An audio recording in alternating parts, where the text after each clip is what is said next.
You're being watched. Police, stop!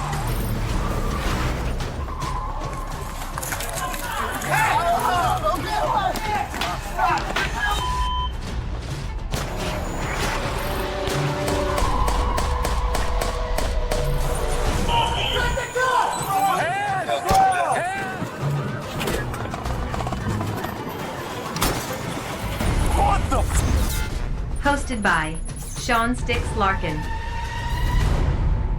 You know you're on camera, right? Welcome to Crime Cam 24/7. This first story is totally wild, and it's a good thing for all of us that it was caught on camera. It's an incredibly brazen insurance scam that any unsuspecting motorist can find themselves wrapped up in. In fact, you probably wouldn't even believe it unless you saw it for yourself. Check it out. Queens, New York. Wednesday, October 16th, 2024, 10:59 a.m. This is the view from a rear-facing camera of a vehicle driving along a parkway in the borough of Queens, New York. A female driver is behind the wheel of the vehicle, chatting with her husband on the phone. He could be anything, honestly. That's terrible. Yeah. But things are about to come to a screeching halt. Oh my god! What happened, babe? Oh my god, what did she do? Babe, what happened? I don't know. I got into an accident. Oh my god. At first glance, it seems like a truly bizarre rear ender, but a closer look tells a different story. Watch again. This silver sedan in the center lane suddenly cuts in front of the driver and slams on the brakes for no apparent reason. One hand on the... What the... Also, a tarp covering the back window and the absence of operational brake lights are all clues that this may not be an accident. Thankfully, the driver is vigilant enough to stop in time to avoid a potentially life-threatening collision. What happened, babe? But an accident is exactly what the driver of the silver sedan is looking for. Oh my god, what did she do? He reverses hard, slamming into the woman's car and knocking down the tarp in the back window. Babe! Babe, what happened? I don't know. Now watch. This is what the tarp was for. The dash cam is now able to catch the driver of the sedan switching seats with the passenger in the front. Meanwhile, the people in the back scramble to hide what's going on. This guy just reversed into me. What the hell is going on? Reversed into you? Yeah. This woman emerges from the driver's seat feigning injury by putting her hand to her head. Soon, two more people emerge from the car and give their own performances. Meanwhile, as all this is playing out, a red SUV can be seen on the car's rear-facing camera, and that driver may be involved in this situation as well. Take a look. Seconds before the accident attempt, the driver of the SUV follows its target, but leaves a very wide berth. Then, turns on their hazard lights, as if it's anticipating what's about to happen, right as the silver sedan cuts into the driver's lane. What happened, babe? Oh my god, what did she do? Babe! Babe, what happened? I don't know. I got into an accident. This guy just reversed into me. What the hell is going on? After the collision, the SUV finds an opening to make its way out. But instead of driving on, it pulls over right in front of the rear-ended car. Seconds later, the last passenger gets out and makes his way towards the red SUV and gets in, while the others mill about with their cameras ready. Hold on, babe. Now this is where having a dash cam pays off for the real victim. This guy looks directly into the camera and realizes that everything is being recorded. He quickly turns around as the red SUV leaves the scene with one of the passengers, likely the actual driver of the sedan. Eventually, the driver who was struck gets out of the car to give her insurance information, but before she can get theirs in return, the group abruptly leaves the scene. After reviewing the footage, the owner realized she was the victim of a swoop and squat fraud scheme. This is when two drivers stage an accident, claiming it's the victim's fault in order to collect insurance money. The owner posted the video online, hoping the exposure would get results, and it did. The video was viewed over 76 million times, igniting a fire among angry viewers new to this unbelievable scam. So far, one of the perpetrators has been arrested as the NYPD continues their investigation.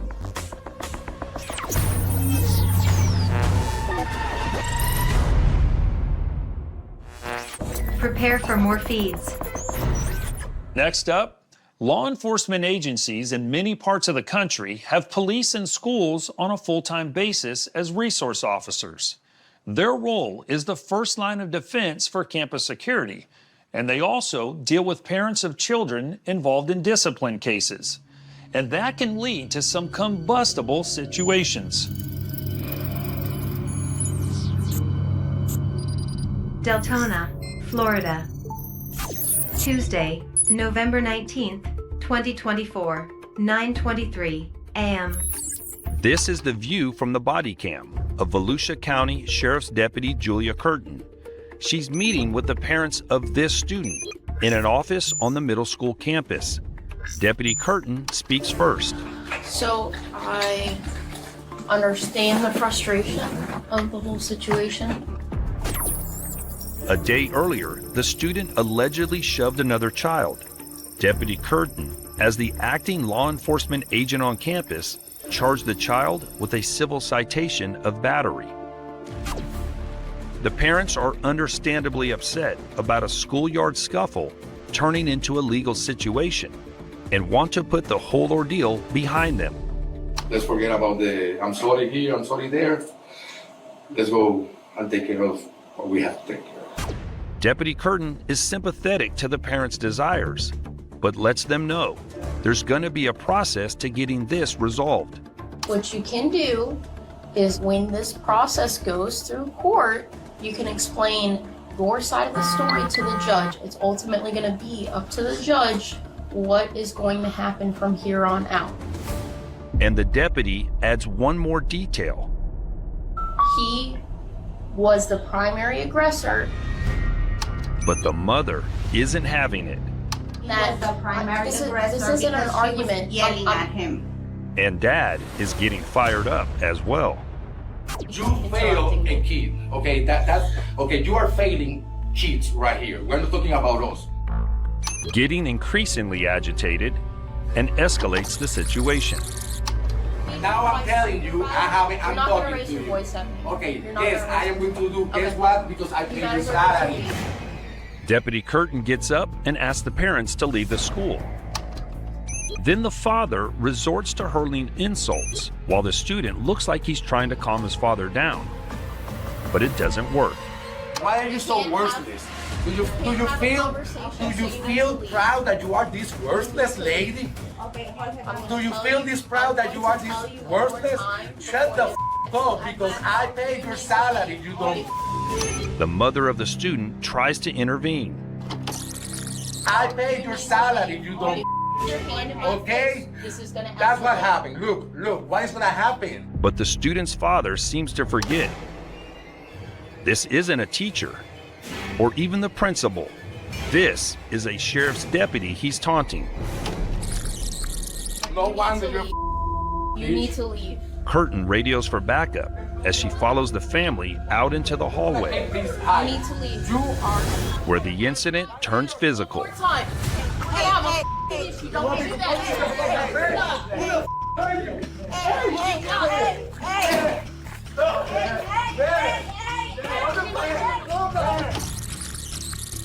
Once they are out in the hallway, the father attempts to take a swing at the deputy, but the mother gets between them.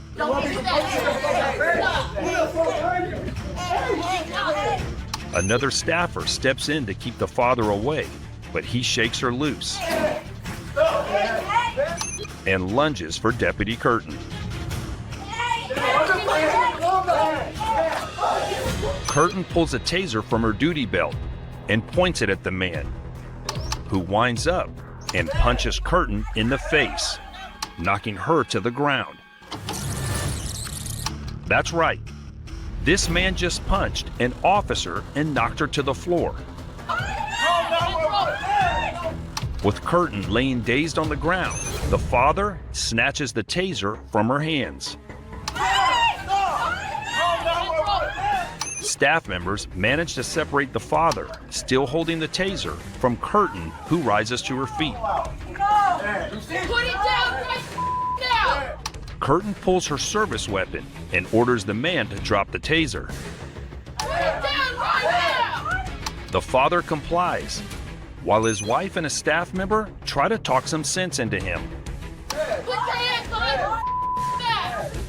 Put your hands behind your back now!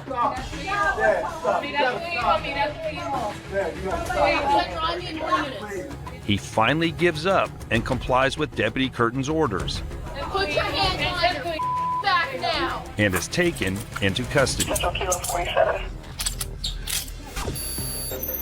The father, identified as 46-year-old Jorge Rivera, was charged with multiple felonies, including battery on a law enforcement officer, resisting arrest, and robbery for stealing the deputy's taser. The mother, identified as 45-year-old Dagmaria Aponte, was also charged with battery and resisting arrest. Their cases are pending in Volusia County Court. The student, unfortunately, is also banned from the school and must complete classes online. Deputy Curtin suffered a concussion during the fight, but has since recovered and is back on duty.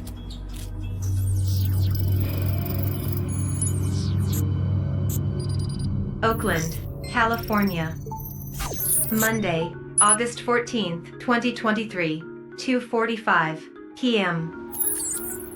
A surveillance camera in northeast Oakland captures the driver of this black luxury sedan returning to his car from across the street. As soon as he opens his car door, this black sedan comes screeching to a halt next to him. Two men wearing hoodies hop out of the passenger side of the sedan, while one of the men reaches for the man's keys. The other pulls a gun from his waistband. Several bystanders spot the confrontation and continue walking. Despite being outmanned, the driver just won't let go of his car keys, and it looks like he's on his own. But as he struggles with the would-be thieves, two well-dressed men across the street have taken notice. The men commence smashing the windows of the getaway car with bow staffs. These aren't your average Joes. They're instructors from a karate dojo on the other side of the street. Realizing that they have bit off more than they can chew, the carjackers hightail it out of there. They hop back in the black sedan and take off. Once the thieves have fled, our heroes check on the victim. Despite this video evidence, Oakland police have been unable to identify the attempted carjackers and have no leads on the suspects. But thanks to these guys, this time they were on the receiving end of the shaft. Do you have information related to this incident?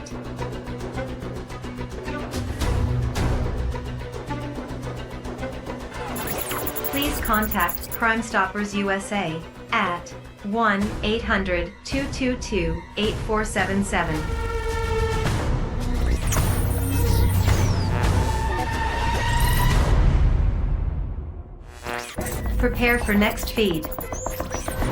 Next up, An officer's vehicle is essentially their office. They have to do everything from there, including reports. Typically, you try to find a location where nobody can drive up behind you. For me, the back of a church parking lot was my personal favorite. But in this next story, you'll see an officer setting up shop in a position that leaves him a bit too exposed.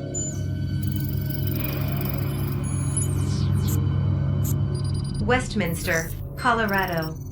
Saturday, September 7th, 2024, 1:16 p.m.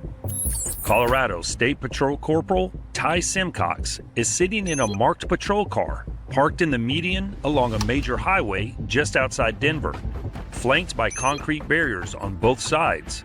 Simcox regularly uses this location as a safe spot to complete paperwork. Today, though, he's a sitting duck.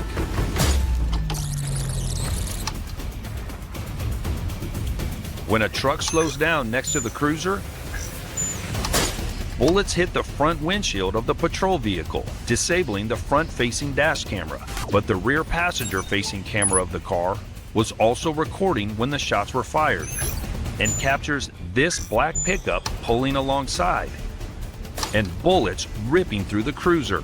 Corporal Simcox immediately gets out of the cruiser with a rifle drawn and circles around back to use the vehicle as a shield. He aims at the suspect, who has emerged from the car off camera in front of the cruiser. Fires multiple shots, striking the man and taking him down. Come here, come here! Here, a civilian who witnessed the shooting is seen through Simcox's body cam. He offers to help the officer who took a bullet from the drive-by shooter and is just called for backup. I'm shot, I'm shot! You see what happened or what? Simcox takes his body-worn camera off and places it on the tailgate, revealing a bloody wound. He's been shot in the forearm and now needs a second set of hands. What can I help you with? Tighten that lamp. Yeah. The bystander tries to assist the trooper with a tourniquet, but Simcox is more concerned with the suspect. Hold on, stop. I messed up. My name is... Is that guy down, sir? Yeah, she's down. My wife has got a gun. She's ambush. The bystander seems a little too gung-ho to get involved, but the officer shuts that down quickly. Get my gun! Hey, no! Don't get your gun out! Do not get your gun out right now! Sorry. Seconds later, Trooper Norman Aragon arrives to back up Simcox in securing the armed suspect up ahead and laying on the ground between his truck and the median. Trooper Simcox was treated for the gunshot wound and released later that day. The suspect, later identified as 23-year-old Victor Anthony de Santiago, was pronounced dead at the scene. Colorado State Patrol was unable to determine a motive for the ambush. The officer right there did a fantastic job of immediately exiting his vehicle with his rifle. He didn't hesitate at all to engage and stop the suspect. I also want to mention, anytime an officer is involved in a critical situation like that, it's so nice to have a helpful civilian there until fellow officers arrive. Much appreciated. Have you captured a crime on camera? Please send your videos and tips to crimecam247@lawnews.com.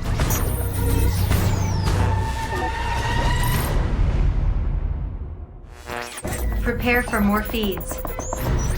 Finally, outdoor cafes are great for enjoying a cup of coffee and catching up on your emails. And the caffeine really comes in handy if you need to spring into action when crimes are brewing.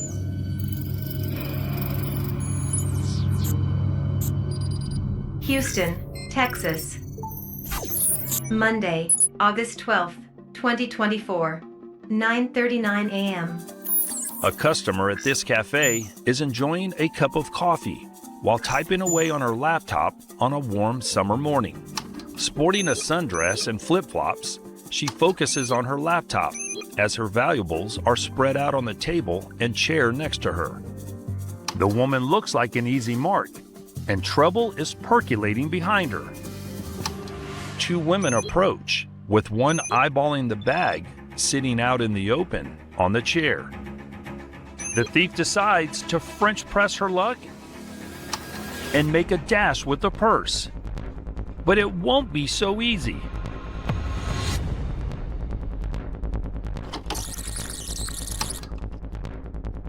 Just as the bag snatcher takes off, this coffee drinker reveals she's not your average Joe.